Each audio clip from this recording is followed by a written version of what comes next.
Components for Shelfie Stacker, Shem Phillips, Arkus Games. Box lid. Rulebook. Bag. Dice.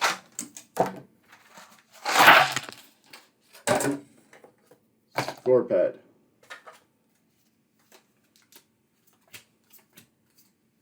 Scoring cards.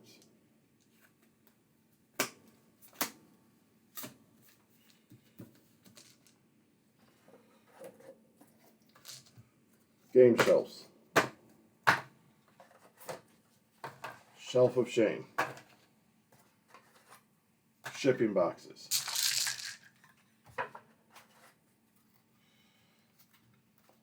And helpers.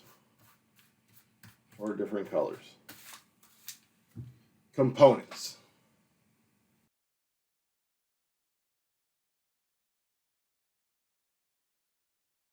So here's your super quick how to play Shelfie Stacker.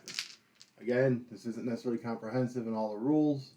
This is just a really quick how to play. The first thing you're going to do is you're going to set up. Each person gets their shelf, a shelf of shame, a scoring guide. You lay out a number of boxes equal to the number of players plus 1, if I remember correctly. You put out first a claim card, a Shelfie sidekick, end of game card. This is the first person who accomplishes this arrangement takes the card. This goes to whoever has the most purple at any time. Once you have, I believe it's more than 3, you got 3 dice minimum. And then if someone ends up giving more to you, they take it. Whoever has at the end of the game gets the points. And at the end of the game, you're going to score points based on that gold card. So first step is you're going to take 3 dice and put them on each box. So they say you have to place them if you really want to. That's what I like to do. You roll them. Next, you're going to look in your hand of 8 cards. And you are going to choose one of these cards to play, and that will determine player order. And then each one has a power that you don't have to do right away. You choose when you want to do it. So I'm going to say go number 2. Then you reveal it simultaneously. So I did number 2, my opponent did number 2. If they did 3, I'd go first. Since we both did the same number, down here at the bottom is a letter. Whoever has the lowest letter goes first. I have A, so I would go first. I will now choose one of the boxes out here to take to my board. I'll take this one. Then my opponent takes one, and the rest of the dice go back to the bag. I then place these onto my shelf.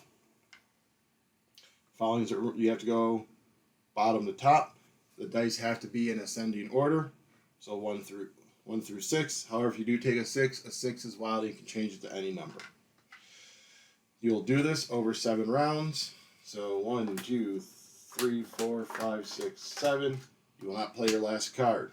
At the end of the game, you will score 6 points for every column that's this high. You'll score 3 points for every column this high, 1 point for every column that high. You'll then get a point per pip on the top die of each column. You will score points for any of the applicable bonus cards. And then if you have to put any dice onto your Shelf of Shame over here, you might lose 2 points per die on your Shelf of Shame. But that is your super quick how to play for Shelfie Stacker.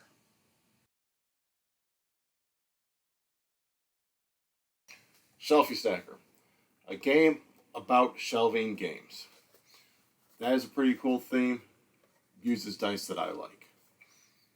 So what we're going to do first is we're going to get my negatives out of the way, because there's not many. So one negative that I do have is once a game goes on your Shelf of Shame, very hard to get it off. There's one card that actually addresses your Shelf of Shame. There's a card that can copy that effect to get it, so maybe 2. But once they get on there, you can't get them off. I would like to possibly have had more ways of getting stuff off the Shelf of Shame. It is a spatial puzzle, so if you are not good with trying to figure out where stuff goes, this is not going to be a game for you. And Some of the cards do seem like they have a better ability than others. Like there's one that removes it from your board, but then you're not scoring that die. Whereas there's another one where you can take it, put it on the card, and then put it back later. So there does seem to be some disparity between the power of the cards, and it doesn't necessarily seem like they're always with the number that's on them to help grab the dice quicker. With those things being said, I found this game quite fun. The bride thought it was okay. She's not big on the spatial, but it's quick enough to where if you aren't good with the spatial, it's over before it can really start going aggravation. So what do I like about this game? One is the production of it. It's got really high production values. All the dice come in this nice tray that holds them all. And then what's really nice is depending on player count, I don't know if you'll be able to see it, but there's little marks and divots here. If you're playing with 2 players, you grab here. 3 players, you grab here. It holds it all nice and firm, and then the shelf, and then the top goes on. So that's really nice for how quick and light of a filler game this is, that production level's there. And then the whole insert, just place for everything. The double layered boards, they didn't have to necessarily do that, but they did. Another thing with the production is on the back of each one are like goofy little things that isn't just generic.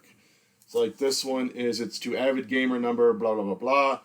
Carriage forward, the yellow train, land New Orleans from the Scandinavian shelving gods. Ship date, fashionably freight. Weight, rarely heavy. Delivery instructions, if possible, please hide the package. And each one has a different thing on the back. Not only that, but the back of the Shelf of Shame has something. And then even the boxes themselves are all different and have goofy little things.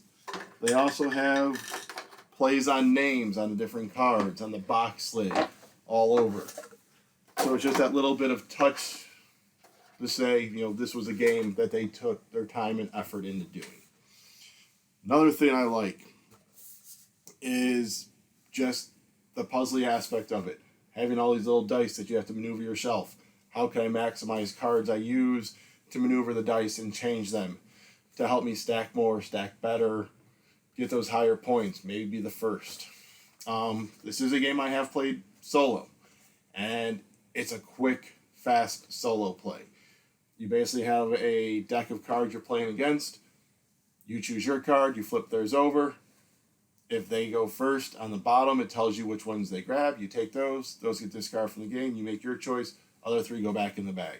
It simulates that other player.